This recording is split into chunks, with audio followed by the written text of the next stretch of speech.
Tonight, Springfield School District's superintendent's rage boils as he tries to explain why Governor Kasich's school budget is misleading. Good evening, I'm Holly Samuels. Anthony KIEKOW is live with why he says Kasich is trying to fool everyone in tonight's top story at 11. Yeah, Holly, Springfield superintendent says Kasich's plan doesn't tell the whole story, but the governor says his plan is as accurate as it gets. That is not true. It's an incomplete picture. The Springfield School District superintendent talks tough about the truthfulness of Governor John Kasich's school budget. Now, is this smoke and mirrors?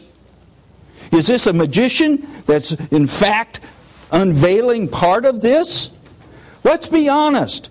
We're trying to work to resolve the budget issues to make the school system here in Springfield work.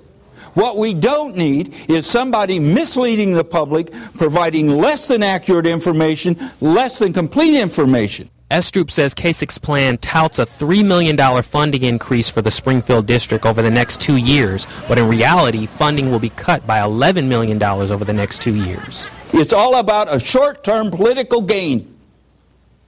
Simple and straightforward. He tells us Kasich's plan ignores lost revenue due to tax policy changes and loss of federal stimulus dollars. What we're dealing with is the education of 8,000 children in this community. It's not a time for games. It's a time for accurate information. According to the Ohio Department of Education, Springfield's district is already in an academic emergency.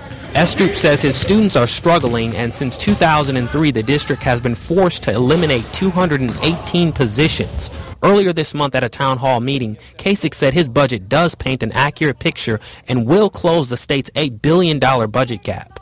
And this is a conservative budget. We didn't cook the books or use big revenue estimates. In fact, we may have erred on the caution side. They took 2 categories of 5 that they received money in and said, we're only going to look at these 2. They didn't bother to look at the other 3, which are all negative numbers. Imagine that.